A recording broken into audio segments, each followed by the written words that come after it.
QGo такси үйлчилгээний аппликейшнийг хэрхэн ашиглах вэ? Хэрэглэгч та манай аппликейшнээс хоёр төрлийн үйлчилгээ авах боломжтой. Үүнд дайгдах үйлчилгээ болон такси үйлчилгээ. Такси үйлчилгээний хувьд та өөрийн хүссэн газартаа дуудлага өгч хүргүүлэх боломжтой. Харин дайгдах үйлчилгээг таны өдөр тутмын хэрэглээнд нэвтрүүлэхийн тулд бид шинээр хөгжүүллээ. Дайгдах товчийг дарснаар тантай хамгийн ойр явж байгаа жолооч нарын эцсийн хүрэх цэгийг харуулсан чиглэлүүдийг аппликейшн танд санал болгоно. Санал болгосон машинаас та сонголтоо хийхэд уг машинд хэдэн хүнтэй явж байгаа, хэдэн метрийн зайд явж байгааг харуулсан цонх гарч ирнэ. Үргэлжлүүлэн хэрэглэгч хэдэн зорчигчтой хамт явах тоо мэдээллээ бөглөх юм.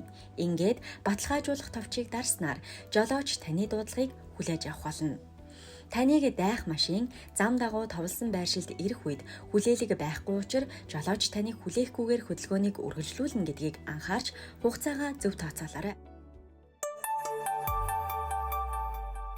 Ride Smart QGo